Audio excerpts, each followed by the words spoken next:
Let's see if this is Welcome. Hello. It's so good to see you all. Hi Deb. I see your face. Hello Allison. Hey Natalie.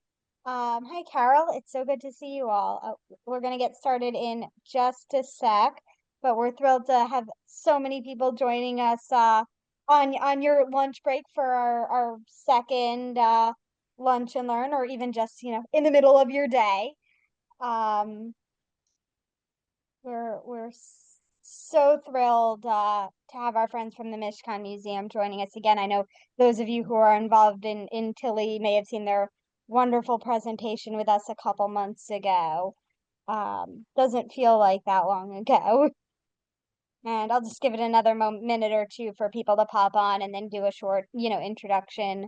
And then I will turn it over to Avi.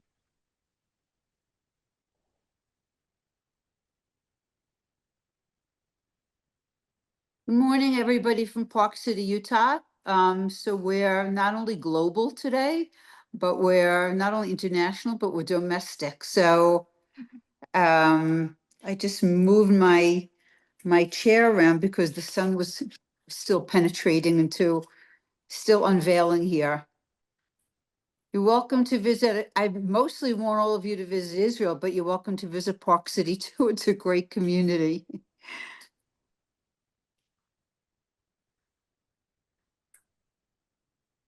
Hi, Deb.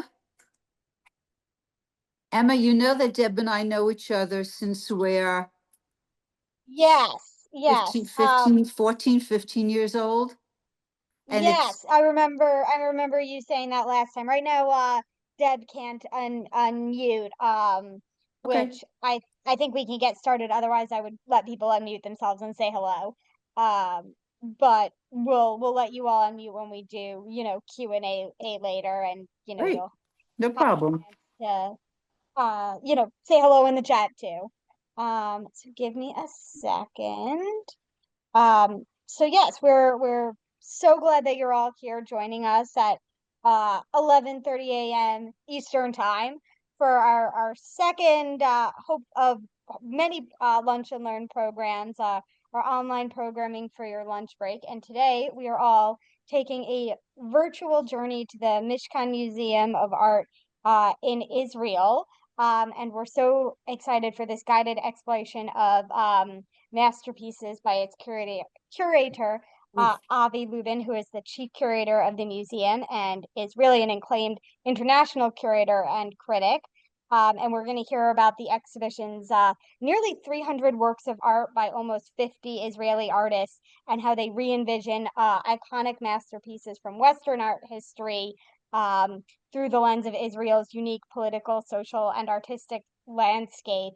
Um, so we're so thrilled to have this presentation. And with that, Avi, please take it away. Thank you so much, Emma, and thank you, Wendy, for inviting us to participate here and to creating this connection. Um, I'll open my presentation. Okay, here. So I understand that at least some of you have been already in a presentation with Dvora, our Judaica curator, but before I get into this specific exhibition, I'll say a few words about the museum itself, since I imagine that many of you still haven't visited it in Israel. The Mishkan Museum is one of the oldest museums in Israel. It was established in 1937 in the north of Israel. It's the biggest museum in the north. The first one that was built as a museum in 1948. The museum itself was designed and built by architect Shmuel Bickers, and is a very important architectural point in Israel because one of the first buildings in the world that uses daylight as the main or the only source of light in the museum. We'll see it during the presentation. We can see a few images of the installation, so we'll see some of the spaces of the museum. But the museum has a very big collection of 20,000 artworks, starting from the 19th century and until contemporary art from recent artists from Israel. It focuses on Jewish, Israeli art from Israel and abroad, and Judaica items. And it makes it the third most important and biggest collections in Israel after the Israel Museum in Jerusalem and the Tel Aviv Museum, which makes it a very interesting place or point between being in the periphery of Israel, between Beit She'an and Afula, two small cities in the north, and at the same time, a very important and central player in the art scene of Israel for many, many years. The exhibition that we're going to talk about today is called Masterpieces, and it's an exhibition that actually in 3 weeks it's going to end, unfortunately. But the first seeds or my first thoughts about it started in 2020 when COVID was like in its highest stage in Israel and abroad. And it started, I don't know if to say as a joke or as a simple thought about cultural isolation, because at the time of COVID, we were like, we couldn't leave Israel like many other countries that were like closed, and people were in their homes, museums were closed, so we couldn't go outside of Israel, but also could not see culture, museums, theater, cinema in Israel. And it started to parallel very interesting processes. One of them was that people in Israel, that many times it's easier for many Israelis to visit maybe MoMA when they're in New York and the Pompidou when they're in Paris or Tate in London than to come to Israeli museums in Israel. And suddenly, when COVID started, people had a huge hunger for culture. And since they couldn't travel, they were much more open for Israeli and local culture. So every time that the museum opened, many people arrived and came to the exhibitions. And it was really interesting and I don't know, happy moment that we hoped that will last for a long time, that people will understand and will that there is amazing culture, amazing artists in Israel. At the same, many times when there are like isolations, cultural isolations, in the case of Israel, also boycott from outside, it makes the community close itself to voices from outside, and not willing to listen to the gazes of the cultural world from outside of Israel. So this isolation was like from both sides.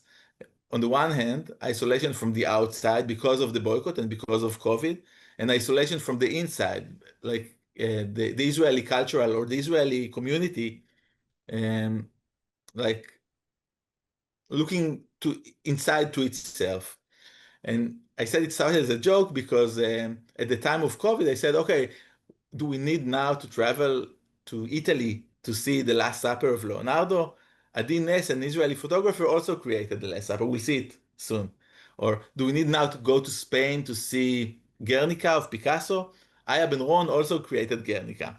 And it's a joke because, of course, Adi Ness, even though his work is amazing and very important in the Israeli history of Israeli art, it's not the same as watching Leonardo. It's different. It's not instead of. It's in addition to.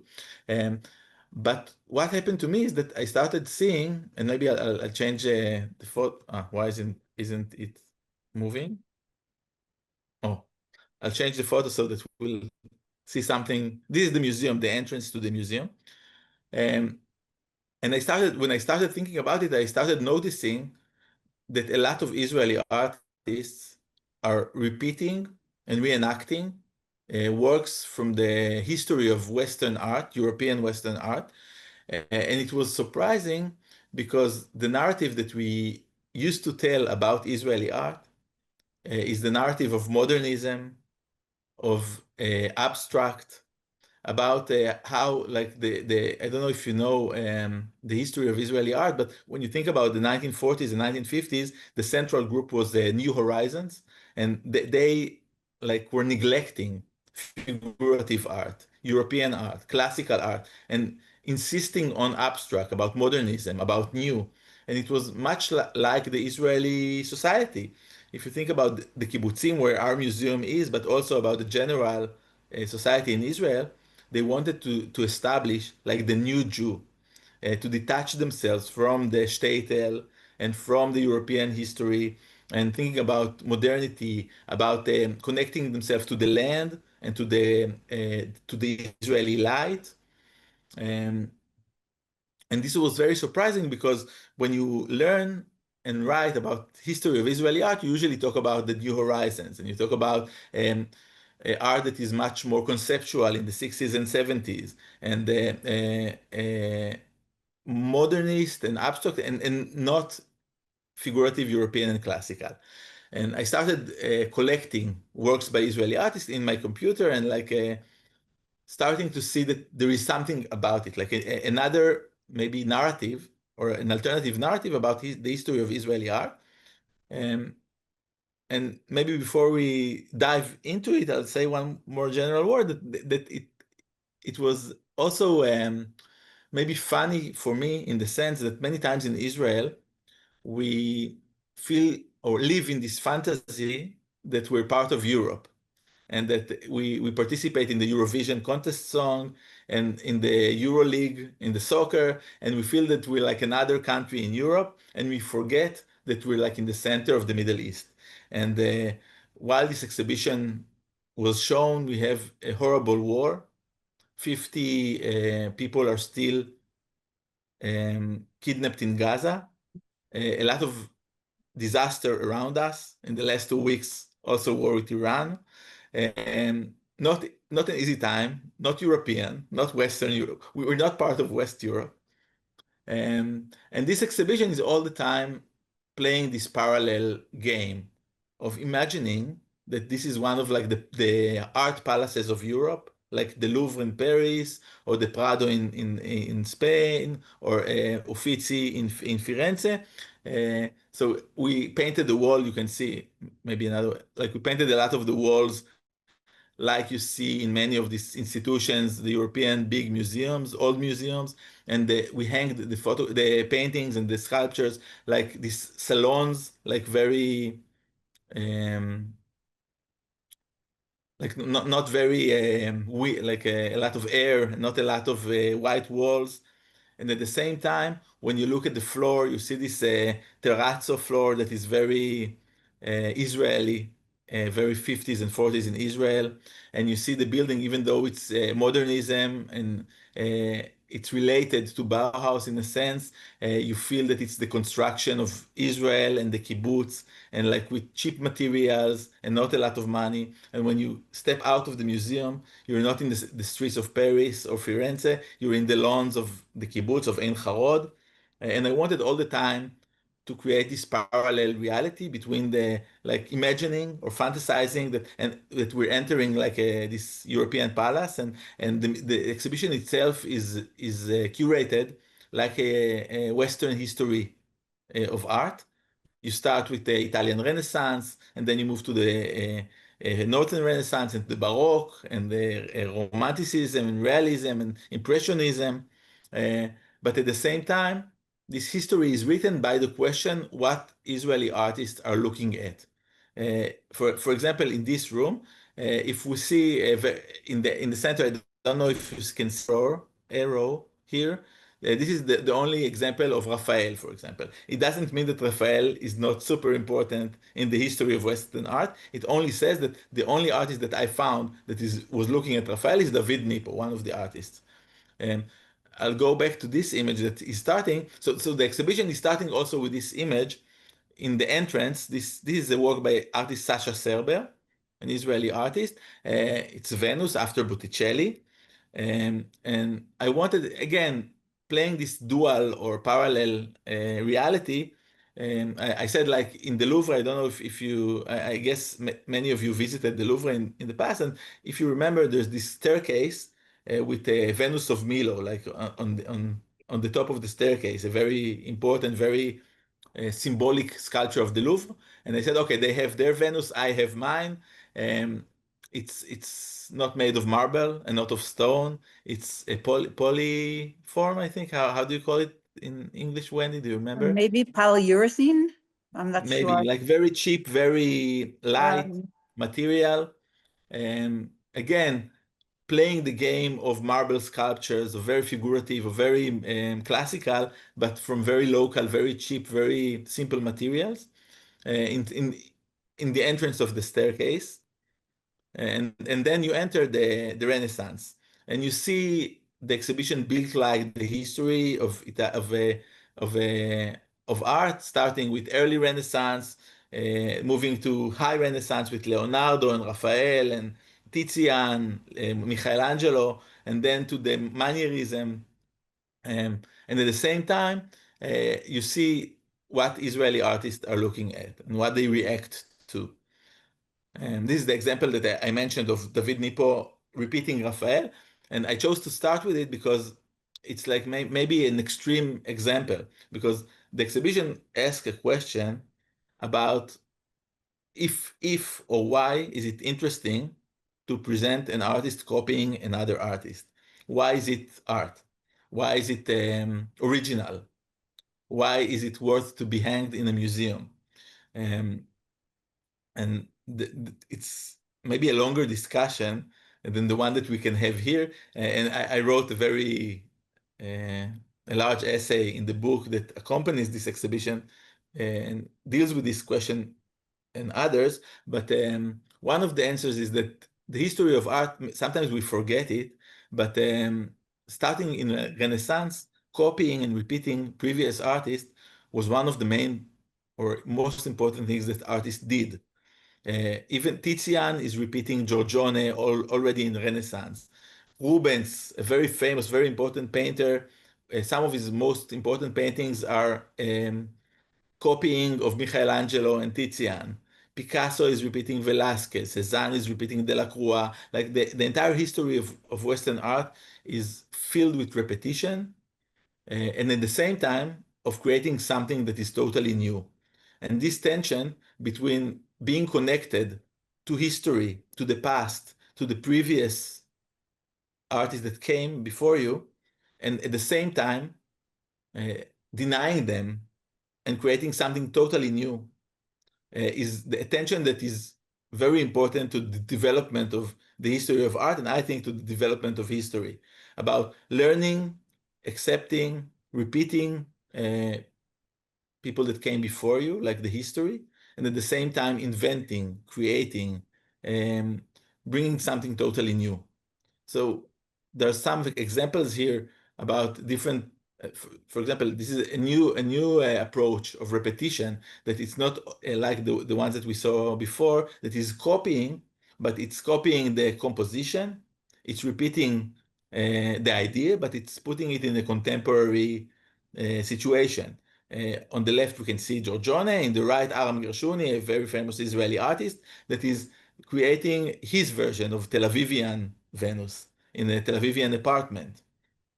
Repeating, but the history of reclining nude, that is something that is very important in the history of art, of a transition between being able to present female nudity only as a mythological or the ideal of beauty, to painting real women from real life and to deal with body and sexuality. This is what I mentioned earlier, Adi Nes. Again, this is a very good example. It's a very famous and very important photograph in the history of Israeli art. And Adi Nes is repeating the Last Supper, but with Israeli soldiers. Something that is a very strong image, not an easy one, especially not if we think about the last 2 years, what it means about the soldier in the middle that is having his Last Supper, questions about sacrifice, about death, about life. But so we see a lot in this exhibition how this history is turned into local questions and to relevancy about Israeli society and Israeli art. We see here a few more examples. For example, here we can see an artist, Israeli Arab named Fouad Agbaria, who's repeating Venus of Urbino by Tizian. And again, if you can see, the plan that he's putting is local, which is very identified both with Zionism and with Palestinians, and putting the question of nudity, of classical, of being Western and being religious in the context of Palestinian society. What does it mean to paint female nudity in the Palestinian society, which is not an easy task? I can say that in this exhibition, since it's dealing with the classics, we have a lot of nudity. And when we are not in Tel Aviv, I said we're in the north, in an area that has a lot of Arab population and conservative population and Jewish religious population, and nudity is an issue. It's not easy, and contemporary art is an issue, and it's not always easy. When we want to invite, and we work a lot with kids from schools. We have like 20,000 school kids every year in the museum, and we have to go, like in Hebrew you say, to walk between the raindrops, to understand how you can be challenging and new and I don't know, and not compromising, and at the same time open and inviting and bringing larger population, larger audiences. Also, on the one side, from Tel Aviv, from the art and cultural scene, from like artists, curators, art lovers, collectors, and at the same times, people from the area that we are in, which is not always easy. So, as I said, we're moving. This is, for example, Northern Renaissance. We can see Bruegel and Holbein and Dürer, like artists again from the period of the Renaissance, but not from Italy. Aram Gershuni is doing a self portrait after Holbein, and again asking question about the ability of art, maybe to think about or bring a category like death and life as presence, to understand what death means. What does it mean as something that is present in the world? It's not just a dead body, but the question of how to represent death and life. Here it's like we're moving to, I'm doing it very fast, very quickly. I'm sorry, but since we don't have a lot of time, and I wanted to do a walkthrough in the entire exhibition, and like it was mentioned earlier, it's like a very big exhibition in like around 9 galleries in the museum with like 300 artworks and 47 Israeli artists repeating. Like it's a very big exhibition, but here it's like this column. Like this is the entrance to the museum, like what you see from the entrance, and I created here like it's the entrance to the Baroque in my exhibition, and there's like a duel between, on the right hand, Caravaggio, and on the left side, Rembrandt, like two geniuses of the Baroque, but two people that are very, very different in the way they paint, in their understanding of art, in the history that they're connected to, and at the same time, both of them are called part of the Baroque. And this is what I talked about earlier. On the one hand, the reason is because some art historian 200 years later decided that all of these artists that worked in this period, and it also includes Velázquez and Vermeer and Rubens and a lot of very famous artists, from Poussin from France, and he thought that all of them are like Barocco, like a bad pearl, the distorted pearl that took the amazing values of Renaissance, of harmony, of symmetry, of beauty, and ruined it. Like, because the Baroque is much more emotional and much more like day and light and theatrical. We'll see it in a minute. So I wanted to create this dual again, to ask questions about art as, on the one hand, creating a conflict and challenging, and many times denying things that from the past, and at the same time opening a dialogue and a conversation. Sorry. So here we can see examples of artists that repeated Caravaggio. Yosef Crispel, one of them, is the head of the art department in Bezalel Academy in Jerusalem. Or Ruth Schloss is a very good example. Ruth Schloss is an artist that is very famous in Israel for being very social and political painter. She used to paint very local also. She used to paint refugee camps in Israel, the poor towns like poverty, um, social ills, all kinds of people that suffer from ills that the society is committing on them, maybe. And for 2 years in the 90s, she repeated and painted only Caravaggio, which is something that's, as I said earlier, when you think about the history of Israeli art, it's something very surprising and not very known.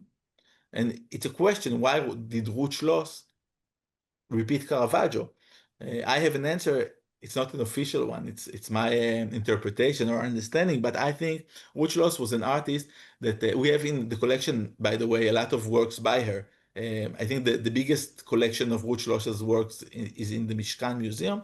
And Ruth Schloss, when she painted like the Israeli reality and the Israeli society, many times um, she reached like a wall or a border that it was difficult for her to pass, and that she felt that there's a very big conflict between the issues or the questions that appear in her paintings, like questions of violence, of poverty, of many times old people of old age or their old body, and at the same time dealing with beauty, with painting, with art. And sometimes this conflict led her to, for some periods, she stopped painting people and started painting animals when it was too difficult for her to paint the topics that she involved with. So, for example, when she painted the Bedouin community in the south of Israel and wanted to paint their environment and their society and their community, and couldn't deal with it with painting. She couldn't understand how to solve it. So for a period, she started painting camels to represent the Bedouin community or she has a series of dogs and series of rhinoceroses. So I think that she went to Caravaggio because Caravaggio, even though he's like maybe the first or the most well-known, important Baroque painter, very emotional, very theatrical, a lot of light and shade, light uh, uh, and amazing and beautiful compositions of the paintings. At the end, he painted the Italian society of his time. And when you see the models that he's painting, they have like dirty feet and torn clothes and like hard and rough faces.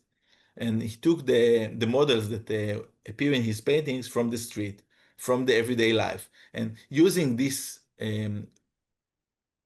Christian scenes because this is what he was invited to paint by the church, by the rich people of Italy, but actually using these scenes to paint or to think or to talk about Italian community, Italian society in Rome and in Milan in his day. So I think that Ruth Schloss went to him to learn how, I don't know, to understand this conflict between beauty and the content that is not many times not beautiful. So here's a few examples of Rembrandt. This is a nice example of Asaf and Moran Gamo Cohen, a couple, Israeli couple, that about, I think, 4 years ago already, decided to take their kids and live a different life, like of traveling, of homeschooling, of experiencing the world. And after a little bit more than a year in Europe, they decided to move to East Asia and landed in Thailand on October 5th, 2023, 2 days before October 7th. And when October 7th happened, they felt that they cannot continue traveling. They were very confused and felt not very secure. Uh, on the one hand, they didn't want at this crazy and horrible time to come back to Israel with their kids. And at the same time, they could not travel, they could not enjoy, they could not go ahead with their trip. And they started finding that there are a lot of Israelis in the same situation in the area, in Thailand, in India, and they created like a community of Israelis that the togetherness or being together created for them a home and a feeling of being safe. And one of the attempts to find things that they can stick to or that they can feel safe with was the decision they decided to repeat several, like a series of artworks from the history of art. In this case, it's the Night Watch by Rembrandt. Uh,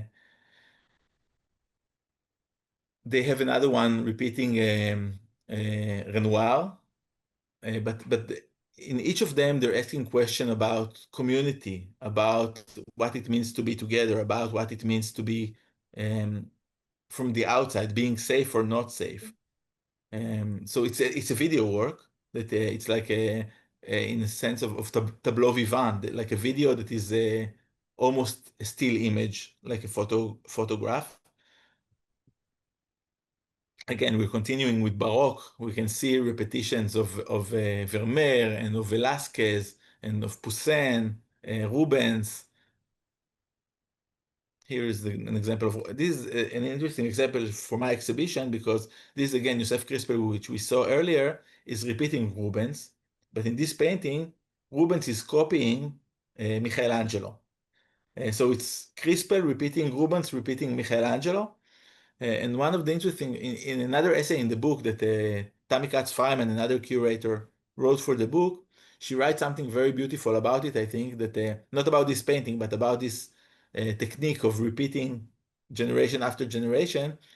And she gives it the example. There is a very famous example that there is a painting by Delacroix about the women of Algiers in their apartment. And Picasso is repeating this painting. And Picasso's painting became in itself a very important canonic classical painting.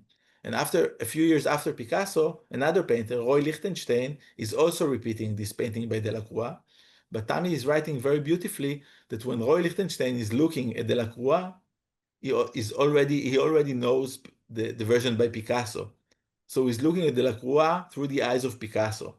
So the way that artists are looking from one generation to another, like Lichtenstein looking at Picasso, looking at Delacroix, like Crispel looking at Rubens, looking at Michelangelo, is something for me very interesting about understanding how history is written or created, and how one generation can at one at the same time repeat and learn from the previous generation, but from a contemporary point of view and from understanding also what not to take from the previous.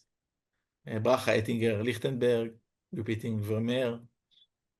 Uri Ben-Natan is the youngest artist in the exhibition. He was my student. He's 24 now, and he's repeating. He's doing it's digital painting. He's creating for the exhibition series of digital paintings and 3D sculptures, like 3D print sculptures. This is a very important example. The Romanticism. I'm focusing on it because this is something relevant to what I said earlier. When we go to Romanticism, we can see, for example, here there's a repetition of Goya, of the disasters of war, a very, very important series of etchings by Goya, that he was the first maybe artist that understood in real time or depicted what war is doing, not from the perspective of the winner, not from the perspective of the outcome, but understanding how war is harming people and how people suffer, like all the people. Not doesn't matter from which side you are, but war is creating a disaster, and he created a series of etchings that all of them show the disaster, the ruin, the suffer. So here there's a repetition of this painting by Goya, or another repetition by Anna Lukashevsky, who's repeating Delacroix, very famous painting, um, a painting of resistance of the people, like very coming from the people. Something that this painting is repeated many times when there are like demonstrations and people that resist against their governments. In Israel, for example, like 3 or 4 years ago, when there were like the first demonstrations against Netanyahu's government, there was a series of young people that created the photograph that is repeating this Marianne that is like the leader of the revolution. And the third one I wanted to show is here, Zvika Lachman, another like an older generation artist that is repeating Jericho, the story of the raft of the Medusa. It's a story again of very interesting, I think, in the context that we feel, many of us, about Israel today. It's a story that a ship went for a journey, and the captain of the ship was chosen not because he was the best man for the job, but because he had good connections with the government. He did all the mistakes, all the possible mistakes, and led to the ship drowning. Then he decided to save. He didn't have enough uh, like small boats to save all the passengers of the ship, and decided to save only like the rich people, the crew that is like more high ranks, and the simple people, the low ranks crew was sent on this raft to their death without food, without equipment. From out of 150 people, only 15 survived and came back to France and told us a horrible story about violence, about cannibalism, about hunger. And it created a lot of, I don't know, anger in France about thinking about how the revolution, like the French Revolution, failed, talking about noble values like equality, and at the same time giving like the rich and the privileged more rights. And I'm mentioning these three works because something really interesting happened when I started collecting works for this exhibition. I noticed that the Israeli artist chose to focus on political art, on social art, on resistance, on war, on violence, and we do not see landscapes. Like if we talk about Romanticism, there are like very important, very famous artists like Turner, like Friedrich. They're not in the exhibition, and they're not in the exhibition not because that I chose not to include them, but because I didn't find Israeli artists repeating them. Realism, I'm not stopping on each work, but this is Impressionism and post-Impressionism. Again, there's an interesting example here because you can see in the center, like this and this, it's two works by Sigalit Landau. I imagine some of you at least know her work because she's a very well-known Israeli artist. And it's an interesting story because Sigalit and I are working on many things together, but in this exhibition, I invited only artists that I found existing works of repetition and reenactment. Many of them also offered afterwards to create new works because they were very excited about the opportunity. But Sigalit, even though she is really dealing with the history of classical art, she's not repeating classical works. And when I started talking to her about this exhibition and she learned a lot about it, she told me that being envy is like a very good catalysator for artists to create. And she needs to be in this exhibition. So she created especially for the exhibition this one after Rodin and this one after Degas. And, and the one after Rodin is, for me, is very important here because I don't know if, I guess some of you at least visited in the past the Israel Museum. And in the Israel Museum, they have one of the versions, like the bronze versions of this sculpture in their sculpture garden in the museum. Tel Aviv Museum also have in their collection one of the replicas of this work, but theirs, they received the donation after a fire. So they received it without the head and without the legs. So the Israel Museum has like the good, the official, the bronze, the good cast. The Tel Aviv Museum has the contemporary one that was like manipulated, burned, beheaded, and we have a papier-mâché. So I like this position of having like the papier-mâché and not the bronze and not the contemporary bronze, but being like I said about our museum, which is can be at the same time a big and central actor in the conversation of Israeli art, and at the same time all the time challenging it and putting an alternative and bringing other voices. For example, in our museum, voices that were like for many years neglected. It can be female artists. It can be artists that are not Jewish. It can be artists from the periphery of Israel, from kibbutzim, from poor towns, people that were not coming from the central art scenes in Tel Aviv or Jerusalem. Michael Liani repeating Manet. Fouad Agbaria, Monet, it's another good example because Monet, for example, this is the only work that we have after Monet in the exhibition.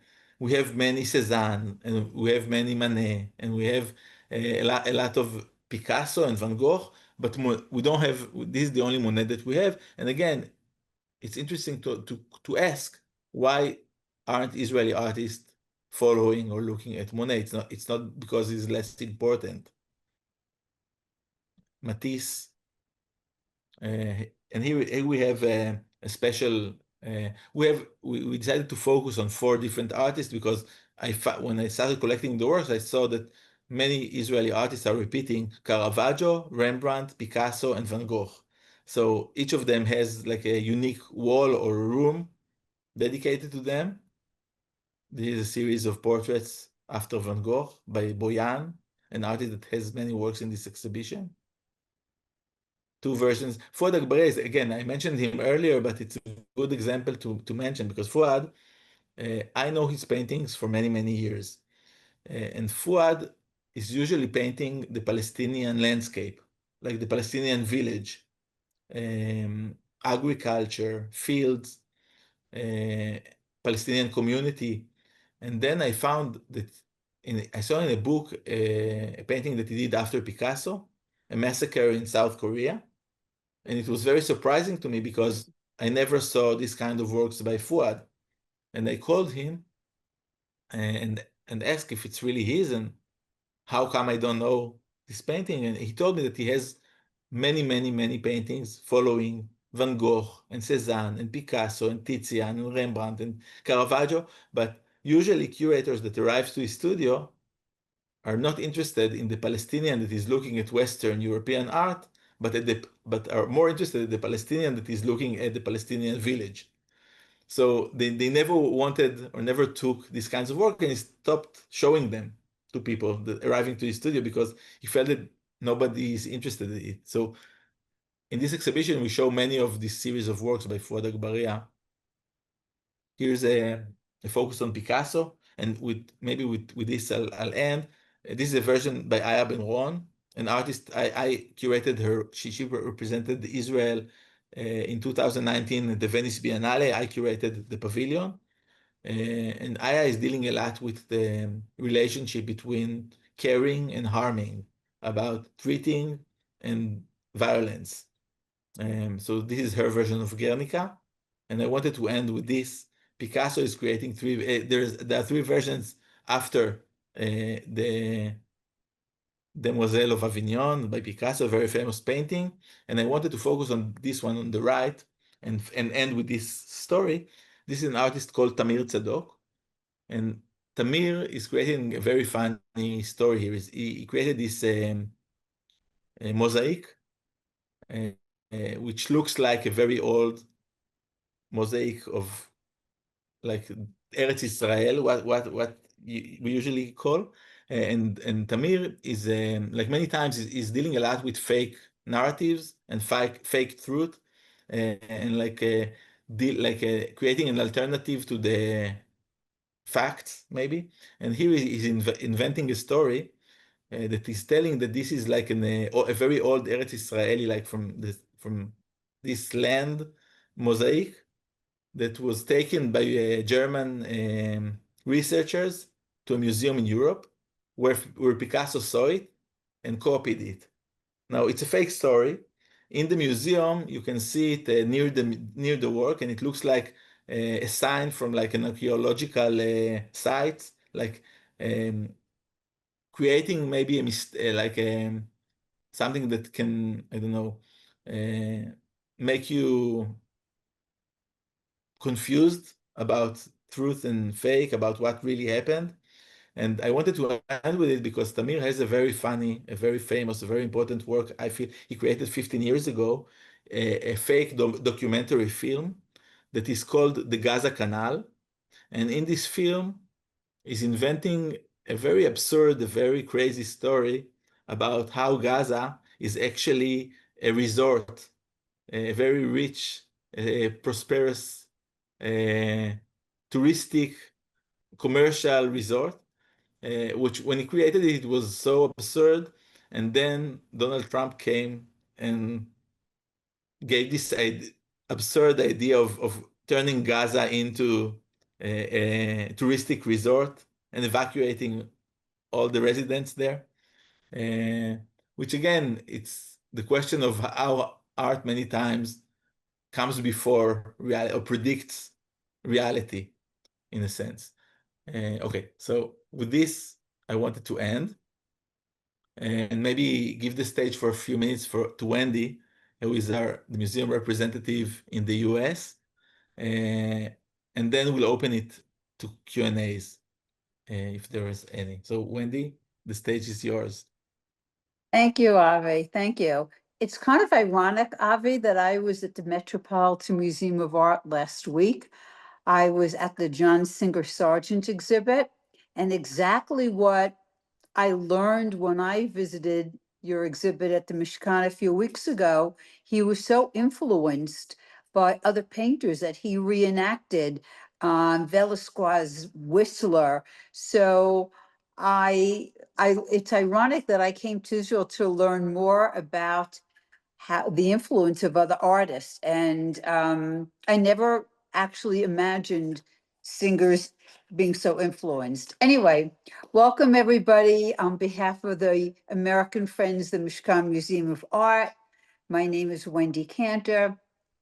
I have the privilege, the pride to be the United States representative of the largest cultural institution in Northern Israel, serving a kaleidoscope population.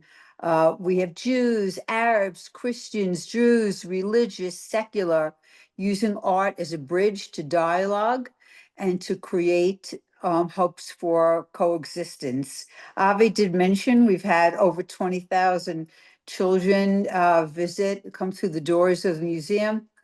I hope that you will come when there are more peaceful days. I'll circle back to that in a minute.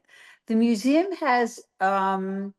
is primarily an art museum, but has been a cultural institution that has taken responsibilities and has now served over 11,000 evacuees from the north and the south since October 7th. I'm very proud to say that yesterday the museum reopened and is the only cultural institution that has yet opened since the war with Iran last week. Our commitment to emotional resistance, resilience, and therapy has extended beyond our walls to the local hospital. It's called the Emek Hospital.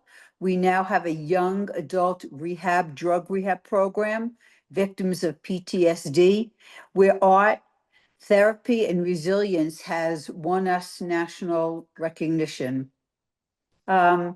Your friendship, especially now, and support bonds us. So I hope you'll consider a museum membership, a donation, joining our mailing list. I promise we do not bombard people with weekly, even monthly emails and messages. We run events in New York City, in Park City, and would love to include Boston in our circle. I also lead a very unique behind the scenes annual art and culture trip to Israel on behalf of the museum. We would be delighted to welcome you through the doors of the Mishkan Museum this November. Emma is happy to circulate my name, my number. I also put it in the chat. Any other follow-up questions, we welcome. And I know you have a lot of questions for Avi. So I want to thank you so much for spending this hour with us. And we just hope peace prevails in our hostages' home. I really thank Avi for coming on and being on the ground in Israel. So without further ado, I want to give him the floor, and I hope to see you again, Bostonians. Thank you.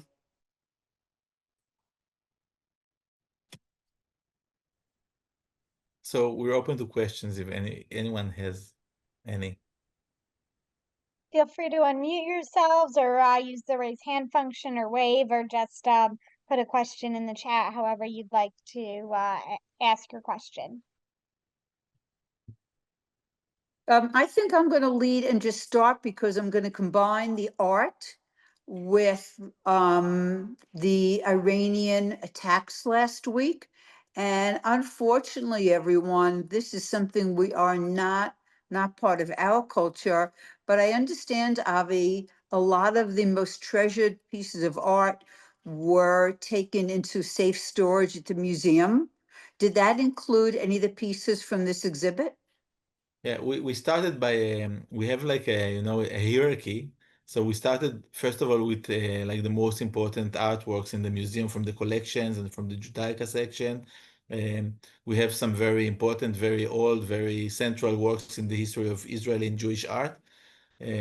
So it started there, and every time we need to manage or deal like the risk. Understanding from the beginning. So every day understanding how Ein Harod, what the risks are. At this point, we did not take from the masterpieces exhibition works down, and today everything returned to the walls. So it's really nice also that it's a lot of work, every time to take off the works and bring them back because some of them are very heavy and need a few people to hang. But unfortunately, in the last 2 years, I think it's already the fourth time that we're doing it to take off works from the walls and then to bring them back. But luckily for us, we were the first museum to open already yesterday. And we brought back today, all the works today are already back on the walls. Hopefully for the last time in 2025. Avi, maybe you can talk for 1 minute and tell our guests that one of the signatures of the Mishkan Museum is preserving art from lost communities, and that now includes the Gaza envelope. Yeah. So maybe if you could talk for a minute about that. Happily. So actually, I mentioned earlier that we have a very big collection of 20,000 artworks starting from the 19th century. So actually, when the museum was established in the end of the 1930s and then the 1940s, it's the beginning of the collection was through the understanding of the Chaim Attar, an artist that was the one that the first director and the curator of the museum, and Aaron Zisling was another person that was behind the decision to open and to establish this museum. And they understood that Jewish communities in Europe, Western and Eastern Europe, are disappearing. And not only people are murdered by the Nazis, but also the visual culture and the visual history is in a very big risk. So they started traveling at first to Europe, to France mainly, and to buy artworks and Judaica items, and started building a collection to save works from Europe. So we have very important, very famous Jewish artists like Joseph Israels and Isador Kaufman, and paperworks by Chagall and Modigliani. So they started traveling, Maurizio Gottlieb, Lieberman, artists from the end of the 19th century and the beginning of the 20th century. And this was the beginning of the collection. Later it became, it had more layers of collecting also Israeli art from before the state of Israel was established, and after the Israel and contemporary art and art from now. But then after October 7th, when we started thinking about our role as a museum and what we should do in relation to what happened there, one of the things that we understood is that, again, like I said about Europe, it's not only that many people were murdered or kidnapped, but also there were a lot of artists in the Gaza envelope and a lot of art studios. and we didn't know what happened with the artworks. So we started a series of exhibitions that we invited artists from the Gaza envelope to go back to their studios and rescue everything that was possible to rescue that survived the attack, and to bring it to the museum. The first one is maybe the most interesting example. Aran Kislev, an artist from Be'eri, that he spent 17 hours in the safe room in Be'eri, in the kibbutz, with his wife and his kids, Hamas terrorists inside his house. Luckily, all of them survived, but after he was rescued, he didn't know what happened with his studio because the studio was in a different part of the kibbutz. And when I invited him to the museum, he went back to the kibbutz. Brothers in Arms, like the volunteers, had to help him because it was a closed military area that civilians could not enter. They went with him to the studio. Some of the works did not survive, but everything that he could, he took out of the studio. We framed it and hung and created an exhibition for him. And while the exhibition was on view at Ein Harod, a missile landed on his studio in Be'eri and ruined it. So it really saved his works. But we created a series of works that also added to the collection some works from the Gaza envelope of artists that like works that survived the attack of October 7th. And we did the same with an artist from the north, from Hanita, that his kibbutz Hanita was bombed by Hezbollah from Lebanon, and the kibbutz was ruined totally, and people from the kibbutz was looking how to save his paintings that was like in very, very damaged already, in not a very good situation. And together with Orit Lev Segev, she's the director of the museum, and decided to give space and to help and to save these works that did not find a place in any other institution in Israel, unfortunately. So we took and still have them in the museum because the people from Hanita still did not get back to their kibbutz, all of his paintings. So again, we ask a lot about the question about the civic role of the museum and what is our role as a cultural institution, a central museum in Israel, in relation to the Israeli cultural and art scene, but also the Israeli society, and how to deal with relevant contemporary political, social questions that the Israeli community is dealing with. Yeah, so if any other questions, you're more than welcome. And if not, so Emma, I can return the stage to you. Yes, thank you all so much for joining us and spending your lunch break with us. This was such a fascinating presentation. I loved seeing all of how all that art was reimagined. We still have a couple spaces with our next art event that's on July 10th, rain date July 11th, and that is in person right across our door at the Muddy River to see the Studio Without Walls with Tilly, and we still have about 4 spaces left in that. If you're interested, you can register on our website. But thank you all so much for joining us, and I'll end the Zoom now, but we hope you have a great rest of your day. I'll give it another minute if anybody wants to say hello to each other before we turn that off.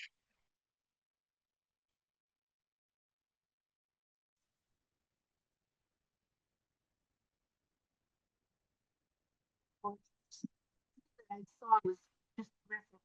Good. Really, I'm sorry to miss. They're wait for me to get the recording. Yep, we'll make the recording available.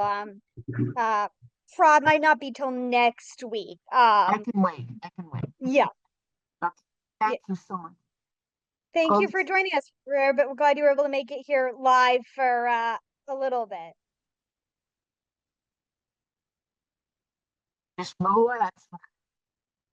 Thank you so much.